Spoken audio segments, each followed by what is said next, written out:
Baik rekan-rekan mahasiswa, kita lanjutkan pada video yang kedua terkait dengan analisis data untuk riset kualitatif verifikatif.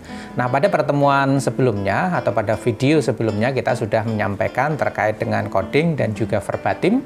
Saat ini kita akan membahas mengenai analisis domain dan analisis taksonomi ya. Nah, sebagaimana dapat saudara baca di dalam layar ini bahwa ada banyak teknik analisis yang dapat digunakan oleh peneliti kualitatif yang dapat membantunya untuk melakukan analisis data dalam penelitian kualitatif. Nah, pada jenis analisis kualitatif verifikatif ya, sebagaimana yang bisa kita baca dari bukunya Profesor Burhan Bungin dan juga bisa kita konfirmasi ke buku dari Profesor Sony Laksono, di antara analisis yang bisa atau teknik analisis yang bisa kita lakukan dalam kualitatif verifikatif itu adalah analisis domain dan analisis taksonomi. Selain nanti ada juga analisis komponensial dan beberapa teknik analisis yang lain ya.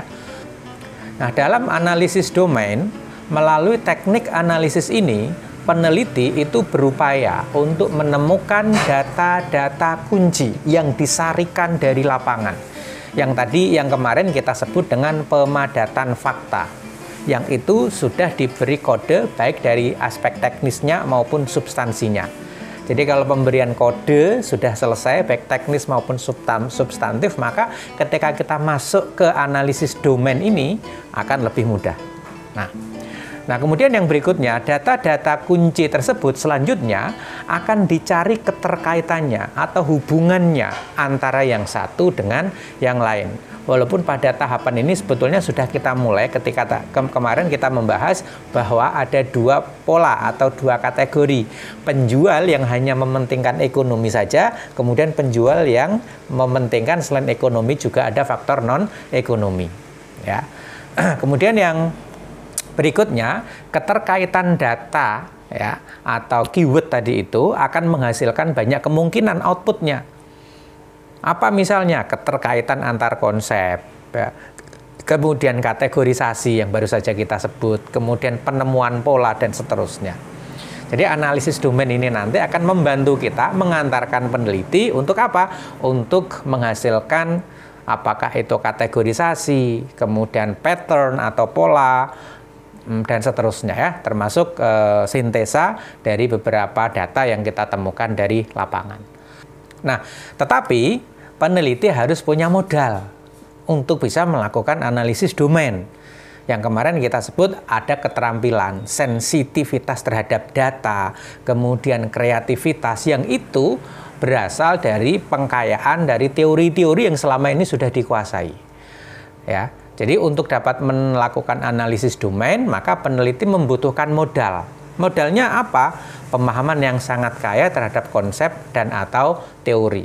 Nah, ada konsep, ada teori, ini harus dikembangkan secara kreatif, dikembangkan secara mendalam dan sensitif terhadap data-data yang diperoleh dari lapangan. Namun demikian, yang perlu kita ingatkan sekali lagi kepada rekan-rekan mahasiswa, bahwa pengkayaan konsep atau teori ini bukan berarti bahwa peneliti itu akan berupaya untuk memaksakan agar ya, teori itu dapat dipaksakan masuk ke dalam data, atau sebaliknya agar data itu dipaksakan agar bisa masuk ke dalam teori tertentu. Yang kemarin kita sebut dengan kualitatif deskriptif ya, yang itu masuk pada kuasi kualitatif ya. Jadi masih semu karena apa? Karena bayang-bayang teori yang masih sangat kental dalam proses awal sampai akhir, bahkan di analisis data ketika mengumpulkan data dari lapangan dan seterusnya. Nah, ini pengkayaan teori bukan dalam rangka atau dalam upaya untuk bisa memaksakan agar data itu sesuai dengan teori atau sebaliknya. Nah, itu modal yang pertama. Kemudian modal yang kedua, ini lanjutannya ya. Untuk dapat melakukan analisis domain, maka peneliti harus satu, ya, menentukan istilah tercakup atau included term. Wah, ya, include itu kan yang masuk, included berarti bentuk participle ya. Jadi istilah yang tercakup. Apa maksudnya nanti kita kasih contoh. Kemudian yang kedua adalah menentukan semantic relation. Nah, semantic relation atau hubungan semantik di antara dua kata nanti itu ada hubungannya yang menghubungkan apa? Semantiknya, hubungan semantis ya. Kemudian yang berikutnya adalah menentukan covering term atau istilah pencakup. Apa maksudnya? Sekarang kita lihat ke contoh. Ya. Yang sebelah ini ya, ini adalah included term. Included term atau istilah tercakup. Di sini ya ada SD, SMP, SMA dan strata 1. Kemudian ini ada hubungan semantiknya. Kemudian yang berikutnya adalah covering termnya. Nah, yang sebelah sini ya, covering termnya. Nah, hubungan semantiknya ini adalah bagian dari apa kira-kira? SD, SMP, SMA, S1 itu bagian dari apa? Bagian dari pendidikan formal. Jadi ini adalah istilah pencakupnya ya. Jadi pendidikan formal itu mencakup dari SD, SMP, SMA dan S1. Itu kalau deduktif ya kan. Nah, karena kita ini adalah berpikirnya induktif, berarti dari yang kecil-kecil dulu. SD, SMP, SMA, S1 itu bagian dari apa? Bagian dari pendidikan formal. Nah, gitu ya. Maka kalau kita gambarkan dalam bentuk visualisasi yang lain bahwa SD, SMP, SMA, dan S1 itu bagian dari pendidikan formal. Nah, gini kira-kira ya rekan-rekan mahasiswa visualisasinya dalam bentuk yang lain. Nah, kemudian yang kedua, ini ada included termnya adalah bayar UKT, input KRS, dan ACC KRS serta jadwal kuliah. Kira-kira ini proses dari apa ya? Tahapan dari apa? Covering termnya kira-kira apa ini? Istilah pencakupnya. Nah, tentu dengan mudah saudara bisa menjawab ini adalah bagian dari persiapan perkuliahan ya. Kemudian yang berikutnya ya, ini dengan visualisasi dalam bentuk yang lain ya. Jadi UKT, KRS, ACC KRS dan seterusnya ini adalah tahapan dari persiapan kuliah atau bagian dari persiapan perkuliahan. Nah, kemudian kita punya contoh yang lain. Included termnya, istilah tercakupnya adalah produksi, konsumsi, dan mekanisme pasar. Hubungan semantiknya ini adalah bagian dari apa? Bagian dari ekonomi mikro. Nah, gitu ya. Kemudian kita ada contoh lagi yang lain ya. Included termnya adalah misalnya nih ya dari narasumber berbagai narasumber, kemudian kita memperoleh jawaban bahwa uangnya itu digunakan untuk konsumsi, kemudian digunakan juga untuk ditabung, pendapatannya juga untuk pengobatan orang tua dan untuk sedekah ya. Ini adalah pola dari apa? Pola dari konsumsi. Nah, ya.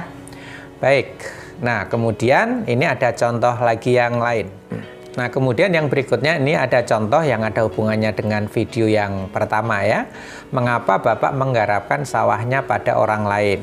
Nah ini tadi kan kalau kita sudah punya hasil dari codingnya, baik itu coding teknis maupun substantif, maka lebih memudahkan kita untuk mencari atau melakukan analisis domain ya. Jadi membantu saudara sudah percaya pada orang lain yang menggarap ya, kemudian daripada sawahnya menganggur, kemudian menyediakan kebutuhan masyarakat ya atau kebutuhan pasar, ini adalah bagian dari motif sosial. Jadi yang punya sawah itu menggarapkan sawahnya kepada orang lain lebih karena didorong oleh motif-motif sosial, bukan karena motif sekedar mencari keuntungan atau profit. Nah, ini lagi contoh yang berikutnya. Mengapa Bapak Ibu membolehkan pembeli tersebut berhutang di kios Ibu? Kepada pedagang di pasar tradisional yang pertama, kita memperoleh jawaban seperti ini. Wah, lah dia itu kan masih saudara saya, tidak akan ngemplang utang lah, gitu ya. Kemudian yang ini, pedagang yang kedua, tidak apa-apalah, dia kan pelanggan tetap saya. Sudah bolak-balik hutang juga, tapi selalu dibayar kok mas. Itu dari jawaban yang kedua. Kemudian jawaban yang ketiga, ini dari luar Jawa ini ya. Onde mande, itu orang kan perantau dari Batak seperti awak lah. Jadi mana berani dia tak bayar hutang ke awak. Nah, Itu kira-kira jawabannya ya. Nah, kemudian kita cari apanya tadi itu? Kata kuncinya ya. Verbatimnya dan juga pemadatan faktanya. Kemudian nanti kita berikan kode baik teknik maupun substantif. Kita sudah menemukan ini, bahwa yang menjadi intisarinya atau keywords-nya atau bisa juga masuk ke pemadatan faktanya. Jadi boleh berhutang itu karena dia apa? Masih saudara. Yang ini karena apa? Dia adalah pelanggan. Kemudian yang ini adalah karena sesama perantau. Karena kalau sesama perantau itu biasanya ikatan emosionalnya dan ikatan sosialnya lebih tight ya, lebih erat gitu kira-kira. Nah, di sini kemudian kita taruh di dalam tabel ini ya, bentuknya tidak harus selalu tabel ya. Ini hanya sebagai contoh saja bahwa ini adalah bagian dari apa? Dari trust atau kepercayaan. Nah, jadi kalau saudara kan tidak mungkin dia ngemplang. Ya, itu dia sudah percaya. Kemudian ini sudah pelanggan, sudah bolak-balik hutang tapi bayar terus, berarti bisa dipercaya. Maka ini yang disebut dengan trust, termasuk tadi karena ada ikatan sosial atau ikatan emosional. Nah, kemudian ada sebuah penelitian yang meneliti mengapa seseorang membeli mobil dengan tipe tertentu. Mengapa kok membelinya mobil X bukan mobil Y misalnya ya. Nah, saya pilih merek mobil jenis ini karena keluarga saya itu turun-temurun pakai merek ini. Yang kedua, gue punya teman jago otomotif, dia saranin gue untuk pilih mobil kayak gini. Ini yang bergaris bawah aja sudah memberikan jawaban pada kita ya. Intisari dari jawaban yang diberikan oleh informan. Nah, lalu yang mbak-mbak ini apa yang dia katakan? Ya, yang beli mobil jenis ini habis lihat Nisa Sabian pakai mobil persis seperti ini. Gitu ya. Nah, apa yang bisa kita lakukan analisis domain terhadap data-data seperti ini ya? Baik, kita masukkan ke dalam tabel. Jadi orang yang pertama itu membeli mobil dengan merek ini karena apa? Karena keluarga. Sudah turun-temurun. Yang ini karena apa? Yang kedua karena faktor teman yang sudah punya keahlian. Yang sudah expert pada bidang otomotif. Kemudian yang ketiga adalah karena public figure. Nisa Sabian itu kan public figure. Maka keluarga, teman yang ahli ya, kemudian juga public figure itu bagian dari reference group atau kelompok acuan. Nah, kita tahunya ada kelompok acuan dari mana? Kemudian tadi tahunya trust network, itulah yang disebut dengan penguasaan konsep, penguasaan teori. Tapi sekali lagi di sini kita bukan dalam upaya untuk memaksakan agar data itu sesuai dengan teori. Atau agar teori harus bisa masuk ke dalam data. Enggak. Ya, nanti akan kita contohkan bagaimana kita mampu mengembangkan data yang dari lapangan setelah kita lakukan analisis domain, kemudian juga analisis taksonomi, kita bisa menemukan sesuatu yang baru yang itu di luar dari teori. Ya, walaupun memang belum dalam tahap untuk menemukan teori baru. Ya. Baik rekan-rekan mahasiswa, kita ambil contoh berikutnya dalam analisis domain pada tahapan berikutnya ya. Nah, contoh yang kita gunakan dari penelitian kita tahun kemarin terkait dengan preferensi para pengguna cadar dan pengusung khilafah terhadap bank syariah di Indonesia. Nah, ada satu pertanyaan yang kita ajukan kepada para narasumber kita. Jadi, mengapa ibu atau akhwat, ini kan menggunakan bahasa narasumber kita, memilih bank syariah daripada bank konvensional, atau apa yang dipertimbangkan saat memilih bank syariah atau bank konvensional ya, sesama bank konven atau sesama bank syariah. Nah, dari narasumber yang pertama diperoleh jawaban ya, jelas saya pilih bank syariah daripada konvensional. Kalau sesama bank syariah ya saya pilih mana yang lebih menguntungkan. Ini dari narasumber yang pertama. Kemudian dari narasumber yang kedua, dia mengatakan wajib bagi saya untuk menggunakan bank syariah daripada konvensional. Nah, kalau sesama syariah bagaimana? Bank syariah yang saya gunakan adalah yang memberi bagi hasil tertinggi. Jadi kalau sesama syariah maka yang memberikan keuntungan ekonomi lebih tinggi atau dalam bahasa dia adalah bagi hasil yang lebih tinggi, maka itu yang dia pilih. Jadi hampir sama dengan yang pertama tadi ya, yang ini ya. Kemudian, narasumber yang ketiga, sebagai umat Islam, ya pasti pilih bank syariah. Tapi kalau sesama syariah, apa yang kemudian menjadi pertimbangannya? terus bank syariah mana? Ya, yang memberikan pelayanan yang lebih baik. Ini agak berbeda. Kalau dua orang yang pertama tadi itu lebih menonjolkan pada aspek keuntungan ekonomi, atau mana yang memberikan bagi hasil tertinggi. Adapun untuk narasumber yang ketiga ini adalah fokusnya pada pelayanan atau servisnya. Nah, apa yang bisa kita simpulkan atau bisa kita ambil simpulan dari sini ya, dari jawaban tadi itu?